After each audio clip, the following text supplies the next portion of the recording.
Hello. No, Hi. okay. Yes, I'm so Marina. I'm from Netherlands, from Rotterdam. So hello from the Netherlands. And Oh, hello. hello. I miss Rotterdam. I was there in 2021 with Team Albina, so I have the Yes, most exactly. amazing memories of the Netherlands. And I mean, don't get me wrong, I prefer Rotterdam over Amsterdam. I visited Amsterdam and I came back to Rotterdam and said, "This is my place. I like it." I've been, of course, and and I saw Albina and you on the stage, and it was like a heartbreaking when Albina didn't qualify. We've been there on the live semi-final. Yeah, Yeah, it no, I was mean, it was incredible to be part of it. It was yes, incredible yes. to even get to perform. My gosh, this is horrible Hmm. lighting. I'm sorry. And yeah, I mean, it was just such an incredible opportunity to Yeah, be there. exactly. And when Albeda didn't go through, I mean, the shock of, you know what the worst thing is? The worst thing was not the fact that we didn't go through, but it was the feeling of knowing that I won't be able to perform with her on that big stage again. It's the Mm. stage that gets, no, it's the position. And then when I realized, oh my God, that was the last time we actually did the song and everything. That was the last time I actually got to dance TikTok. It was just like the final. I was like, wow, what? Oh, So weird.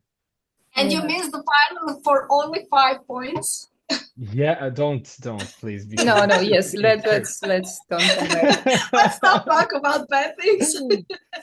No, no, Horrible, no. So, horrible. Yeah.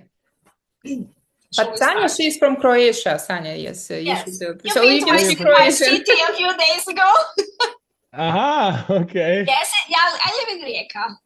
Ah, is Rijeka. Yes. I love Rijeka. Yes, I I went love to the it. theater to see you there. Uh-huh. Really? Yeah. Yeah. So, you started your career as a dancer. I remember you performed 10 years ago in a talent show in Croatia. Then you studied in Brighton in Institute for Contemporary Theatre. And then you went to Your Face Sounds Familiar. Your Face, yes. And you are performed at the theater. So now you are on Dora. And but who is Devin?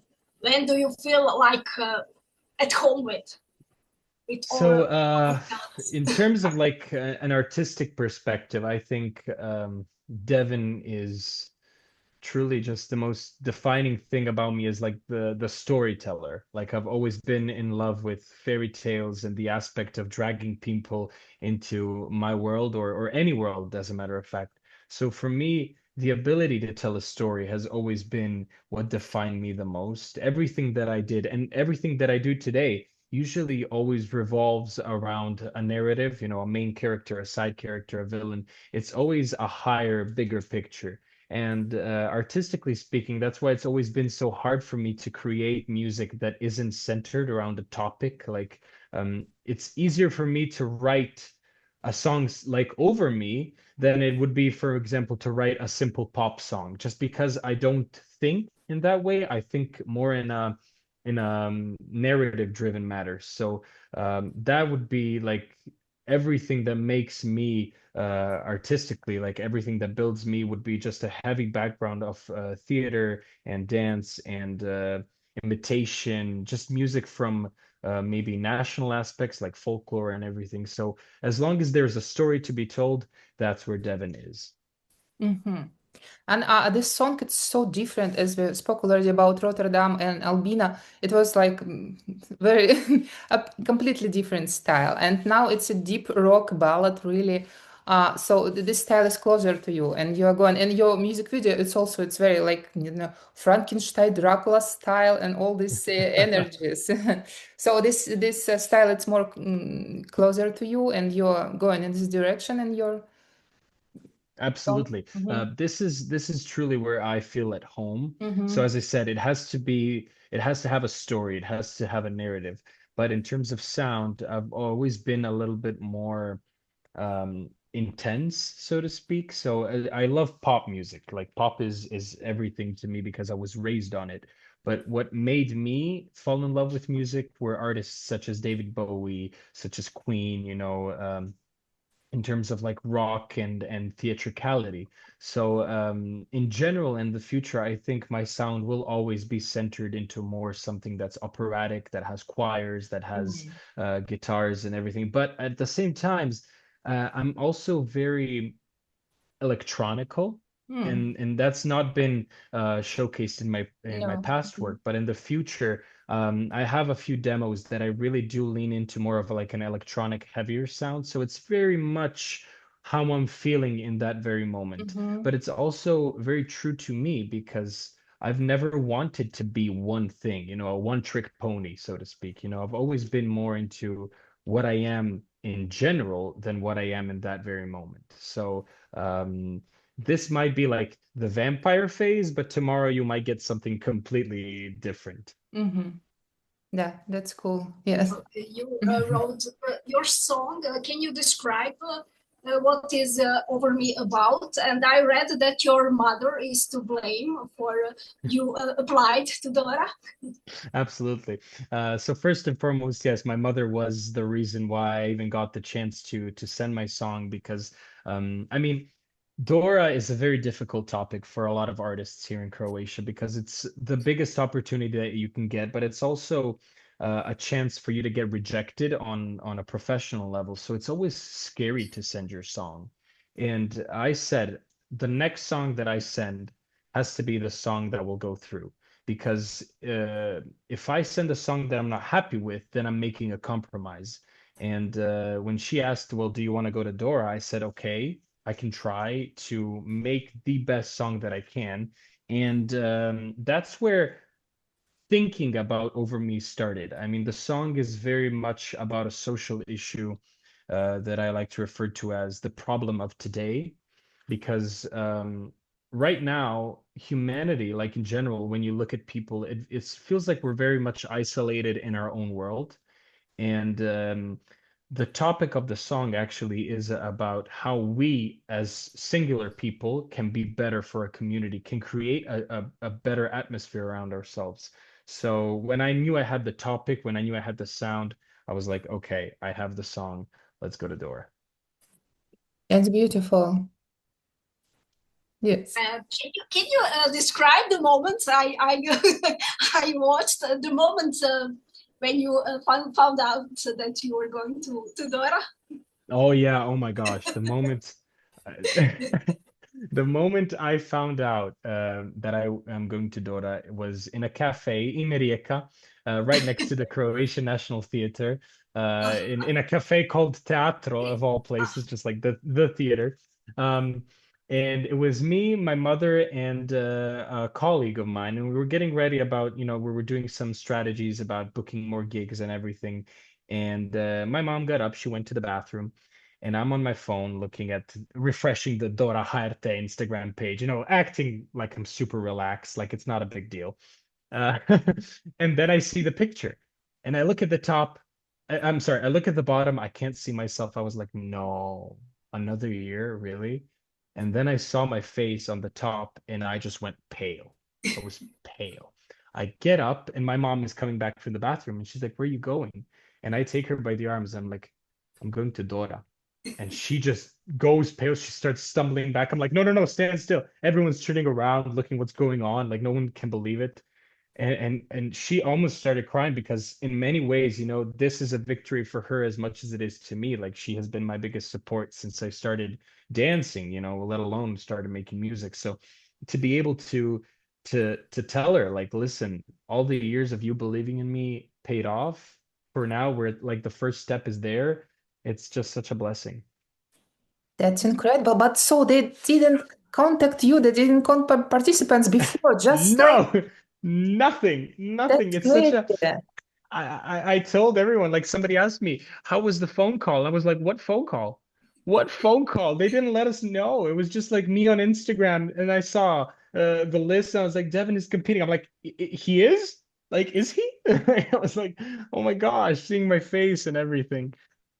That's crazy. So we knew together with you, so like all Eurovision fans, like all community and you together. Yeah, Are you a Eurovision fan? Are you following Eurovision? Do you have favorites? Like absolutely. yes, are you in this community? Absolutely. Yeah. Yes, yes, yes. I'm a big fan of you. I mean, I'm not gonna say something that's not true. So I'm a big Eurovision fan, but I'm not part of like the Eurovision fan communities because it's very difficult for me as an artist. It's been very difficult in the last 5 years to really follow anything music related in a way that's not from a perspective of a musician. So I am a fan of like the artists and their production and everything, but it becomes really hard for me to join a community of fans because I look at the artist in a different way. Like I can see and I can relate to some things.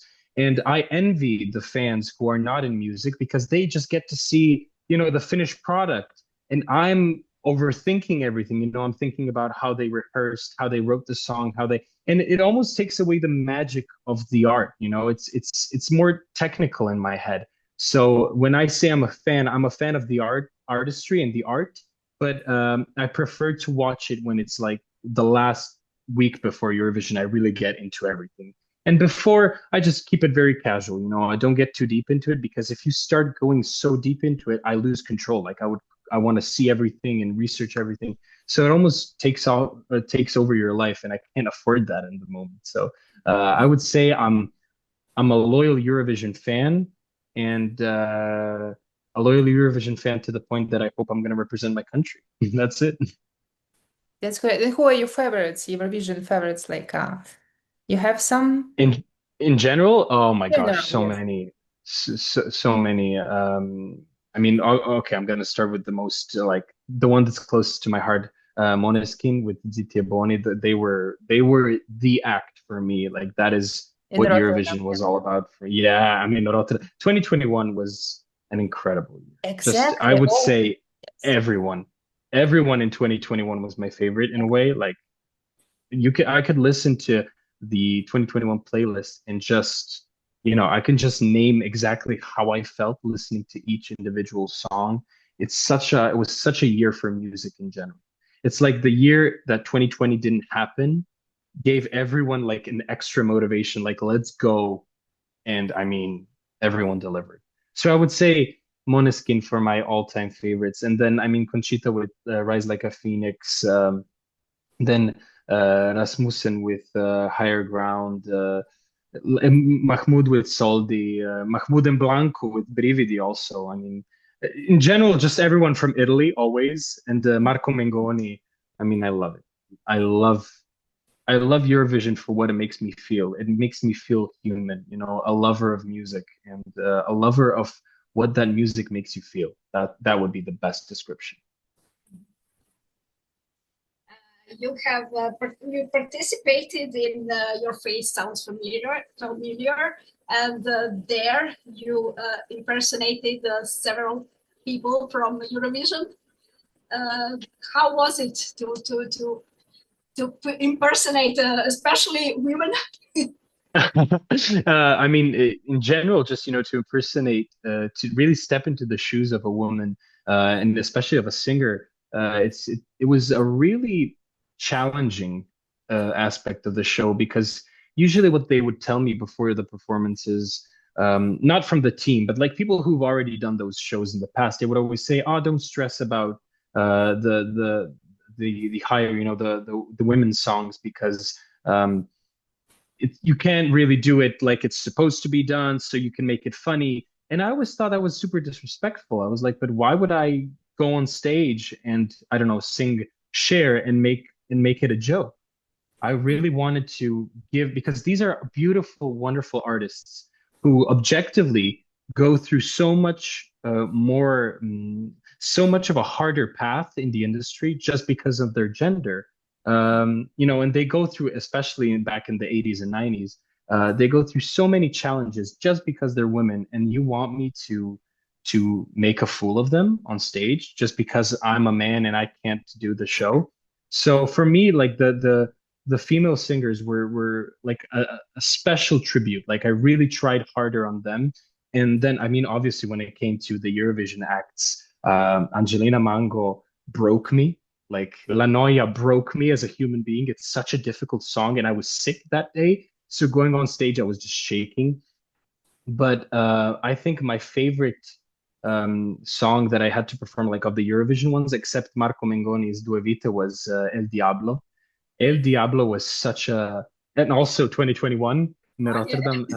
It was I mean, that piece is such a powerful, like everything from the dancing to the visuals. And I had these beautiful girls dancing with me. I was in heels. I felt like all over the place. But you know what? I'm gonna tell you, from being there in the audience at Eurovision and seeing that song performed live to having to do it, I almost got to make the connection from that stage to the other. I was like, wow, like this woman had to do this in front of the whole world. Wow, like this is heavy. I loved it. I loved it. And I look back to that recording with so much happiness because I miss it. It was such a fun experience.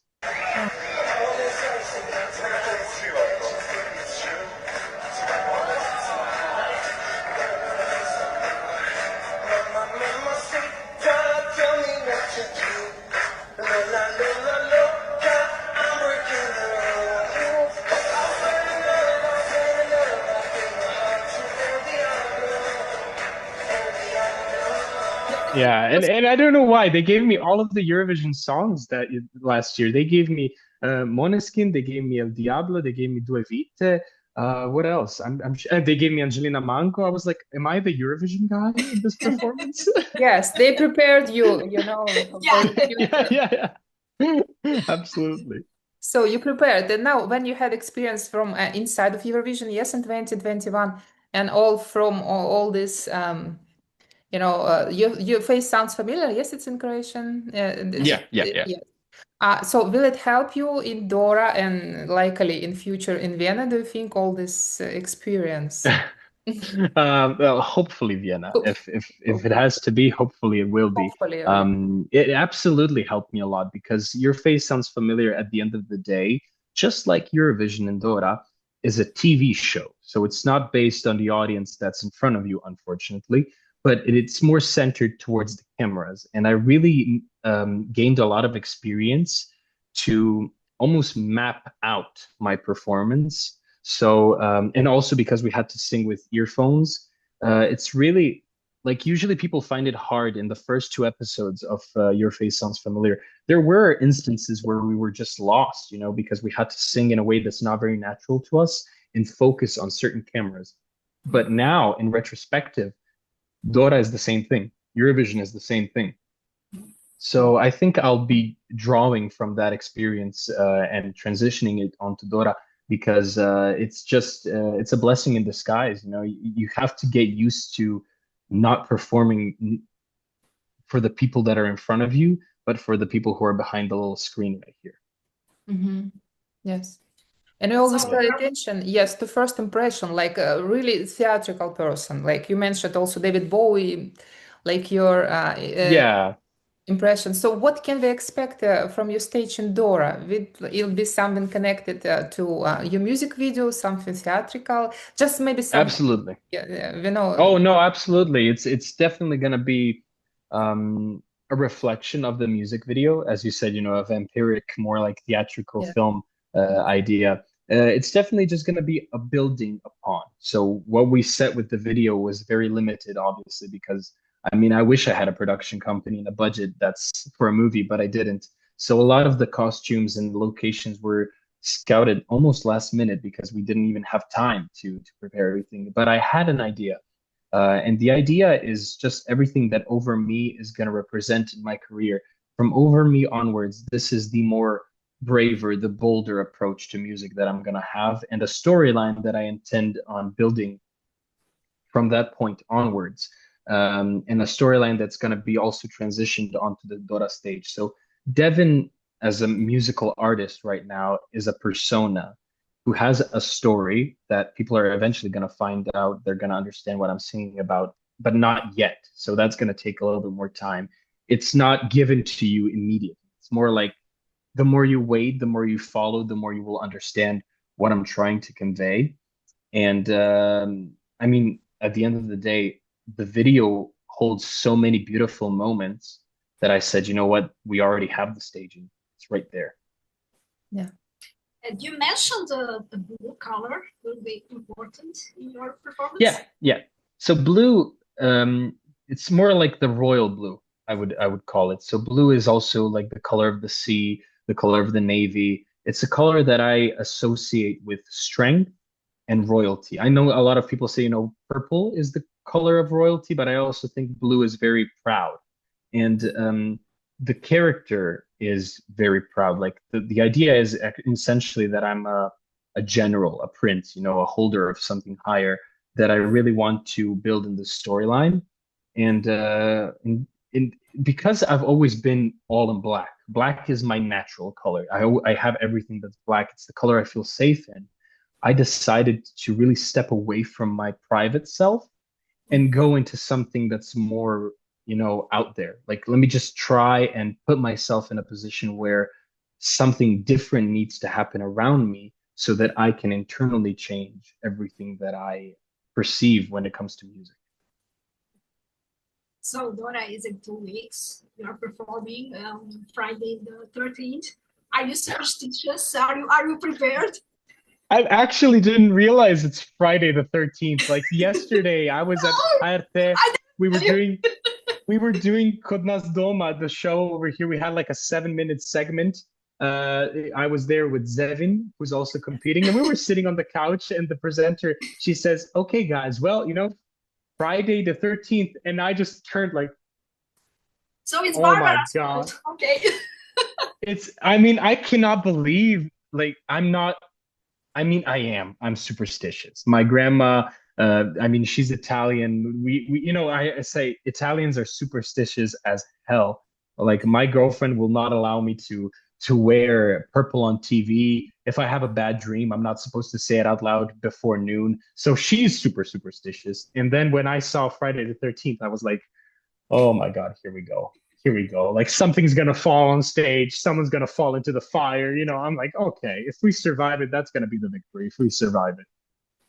But actually, it's resonate with your music video, so I think it will be like Yeah. perfect. Like you like Dracula, or yes, I just watched Frankenstein on Netflix, so it reminds this. It gives this Yeah, yeah. impression. So It's gonna be a horror show. That's what it's gonna be. that's good in a good way. Yeah, absolutely. And if you will win, who will you dedicate your victory to? And just imagine. Oh my gosh, that's always the question. I'm not gonna lie to you. I've done this like fake victory speech so many times. Like I would like to dedicate this victory to this, Like to this, Oscar. yeah. So we are preparing you for the Oscar speech. Hopefully. I really have to say, like, the one person that I would have to thank like the most will definitely be my mother and my entire family. And that includes my girlfriend as well. So I just treat them like as the family because my mother has seen me develop as an artist since I was 12. That's when I started dancing. And when I put her in the scenario that she was in, she really had a lot of, I'm sorry for the vocabulary that I'm going to use. She had balls to really, let me be who I am. Croatia, as Sanya knows, is still a country that is developing with the world. Like we've always been a little bit behind with some things. And for a single mother in 2012 to really let her son dance and express himself, she was brave because she knew that that would lead to a lot of problems for me. And I've faced bullying, harassment, discrimination. It was always difficult for me to fit in. And no matter how hard everything seemed, my mother never told me to not be myself. She always said, be you, be who Devin is. Don't conform. If you don't like sports, don't like them. If you don't like that, don't like that. If you like this, like. She really put me in a position where at no point in my life that I feel like I couldn't be completely myself in this world. And I realized only later in my life how rare that is. Like not everyone has that support. And then it came again later in 2020. I was really establishing myself as a dancer. I mean, I had only already done Eurovision, which was huge for a career step. And I turned to her and I said, I want to focus on music now. I want to become a singer. I've never done music before. And she went pale, but at the same time, she really trusted me. She gave me the opportunity. She said, you know what? You've been right before. You're right again. Go. So everything that makes Devin Devin goes back to my mother. So for me, that victory at Dora would not be my victory, it would be hers. So, where do you see yourself in the future? Which Mm. direction do you want your career to go to go? So I would definitely, I see myself always and forever in music as my like anchor point because it's interesting. I'm not a musician from the start. I started doing music by myself 5 years ago. I still have so much to learn, but I feel it in my soul, and I think that's really what gives me confirmation that I am doing what I was meant to do. Um, and as much as I love, I love theater, I love acting, I love television, I would love to be a journalist in some way. There's so many things that I love to do, but as soon as I try and think of myself in another career full time, it always shuts down because music is where like my soul literally belongs on stage. Like I always go back and I have to tell myself, you need to be who you are. And it always brings me back to music. So I think a singer is exactly where I see myself career-wise in the future. And hopefully, I really want to bridge Europe and North America because I have Canadian roots. So definitely want to go over and also give my shot at the career over there because I feel like I know what I want to do and I know how I want to get to it, but I want to bridge it. So I want to be able to do it here and there at the same time because, I mean, to hell, it's 2026. We can do whatever we want. Yeah, It's not like we're in 2005 and music can't be released if you don't have a distributor. It's so much easier now. You can really make a career wherever you have a fan base. how to feel the artist to be in all this competition system, because art it's not competition.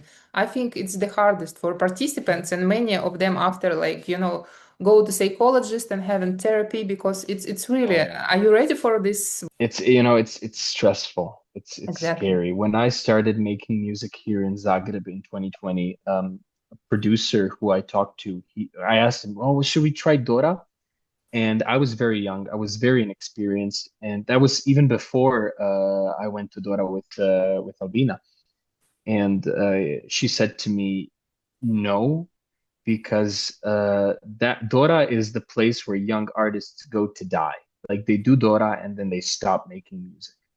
And I understand why. It's, as you said, art will never be a competition. And the beauty of everything in life is that you have a favorite thing, and that thing is the best thing to you. And that's the only thing that matters at the end of the day. Because when you start putting these wonderful artists who all have such creative careers and ideas, you start to think that just because someone prefers someone else's art more, yours is less valuable. And that's that's the thing. It's so hard to send a song to Dora because you put so much effort and so much love. And then you see the audience cheering for someone else and you start doubting yourself. Like you start to not even enjoy your work anymore because you think, and I mean that's the eternal question. Like, why do we focus on the negative instead of focusing on the positive? Because when Over Me was released, I got an overwhelming amount of love, and I had so many new people discovering my music, and I realized, wow, I'm growing a fan base now. But every time something negative would happen, I would focus on it so much, and I thought to myself, but why am I not appreciating the people who are really loving that? Like this is someone's new favorite song. So mentally, I'm prepared to really give myself a slap if I start spiraling into something that's not important. And I would really want to give this piece of advice to every new artist. They told us this first day of university in Brighton, they told us comparison is the thief of joy. You try so much and then you compare yourself and you're not happy. I mean, I will never be Freddie Mercury. I will never be Michael Jackson. I will never be Damiano David. I will be Devin. And I just want to be Devin for the rest of my life. So as soon as you realize that your best is the only thing that matters, you start enjoying your process. So even if I do win Dora, I will try my hardest. I will give everything that I have. I know the audience will not respect that. I know the audience always wants, yeah, you could have done this, you could have done that. At the end of the day, once it all fades, you still have to be able to get up from your bed and go make more music. Because if you stop, you failed. Exactly. Good luck and power and Good luck. power. No, really, it's a very difficult process we can see by artists, and you should, Yeah. yeah, have a lot of power to go through it and understand that your music still, it's you cannot compare it with anything, and it's not by points, it's not running competition. No, it's Yeah. I mean, that's why I keep telling people, winning Dora is already everything. You can never expect to win Eurovision. It's such a huge thing. I mean, what would be the odds? I mean, I said to myself, if Baby Lasagna couldn't win, I mean, guys, come on, what song do we need to send? But at the end of the day, you never know. You never know. But as long You're as you from come with the, Istria. That's good. I know it's the connection. But no, I tell everyone, if it's meant to be, it's meant to be. But at the end of the day, you need to find happiness in whatever happens and just keep a normal head. That's such a huge thing to be in front of an audience, to be so public and for people to take everything from you. People just take, and they give nothing back. And really just want everyone at Dora this year. I wish them the best of luck to just survive it and to have fun. Give it your everything, but enjoy it. exactly. Do you have some favorite on Dora? Me. course. Myself. No, I really think Dora this year is the strongest it's ever been. Like, I don't think Dora has ever been so um, dynamic, so filled with different styles and genres and performers. That's the thing. People usually forget it's not all about the song. It's about who's singing it and how they're singing it. So I think this year is going to be for Dora, it's going to be stronger than 2021. This is going to be the year for Dora. No, Dora is developed, and we can see it also from the side. And what do you think? It's after Baby Lasagna, like more artists attracted to this, or after Oh, his of success? course. Or Of yes. course. I actually think Dora really developed after Albina. Mhm. Albina, I think, was the moment when the Croatian audience realized, oh my gosh, like we actually have artists who love the music that we love. And then 21, okay, then 22, 23, I think, with Mia and Letri, those are already artists that are very famous to the audience in Croatia. So they're not unknown. But Mhm. then, I mean, Baby Lasagna in 2024 reignited everyone's wish and passion for it, because to go from first reserve to winner to then second place at Eurovision, the highest placement in modern Eurovision. I mean, wow. I mean, that I call that the Justin Bieber effect, small Mhm. town from Ontario to world stage. What? That's impossible. And Yeah. yet it still happens. Yes, and he's fan favorite, and you see now, like now in some selection performing Baby Lasagna, not even Nema who won, they won this year competition, but Baby Lasagna is Yeah. going Yeah. everywhere I because mean, he's. that's a very difficult conversation, I think, Yeah. because I think to win a national selection is one thing, but to win the selection on a European level is, I would think, almost a curse. um, Måneskin had the baby lasagna effect. So like they won Eurovision, then they went worldwide, which is I'm so happy for them because they became my favorite artists overnight, and I'm following them to this day. Um, but it puts you in an even worse position because everything that you do after the victory needs to be at a certain standard. It's almost like you're not allowed to mess up. You need to ride the wave. And I know for myself, like if I won Eurovision, I would go into a full panic. No, why? Like I need to go home and sleep right now. So you have to you in this job, you just have to be ready for the best and the worst at the same time. Yes.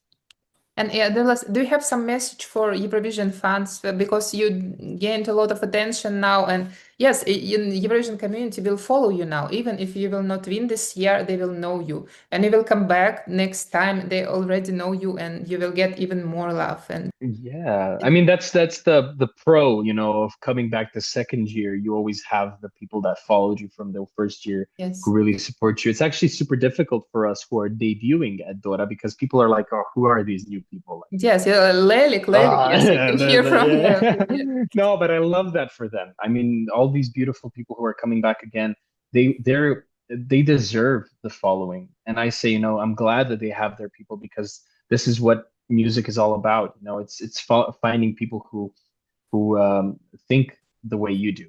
A message to the Eurovision fans who are following the show and who are following me and everything. I want to say thank you. Thank you so much for your time, for your attention. I know in today's day and age, it's very difficult to share something with someone, and it's even more difficult to get their time. So thank you so much for giving me a moment of your day and for following me.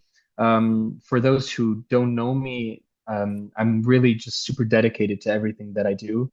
And if I had a choice, I would die on a stage if I could like perform till the very last day. So I promise you that I will give my absolute everything, and I'm gonna try and bring the most powerful performance of over me in front of the entire European audience. And hopefully you will see me at Vienna, and then after Vienna, hopefully somewhere else in the world. So thank you so much for being part of this wonderful community and for all the support in my name and in the name of all of the artists at Dora 2026.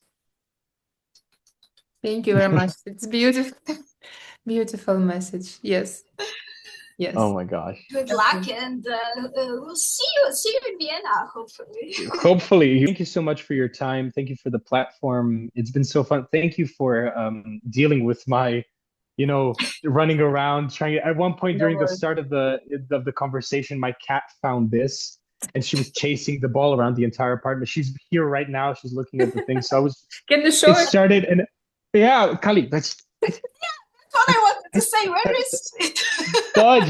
there she is. Look at her. Oh, She was just waiting for oh. the thing. Come on, go. Now, So yeah, I'm trying to talk to you. She's just running left to right. I'm just like in the back of my head, I'm just looking at her like this. So and thank yeah, you for hopefully being so nice with us. thank you for being nice to me. Thank you so much. All right. Bye. Bye-bye. Bye.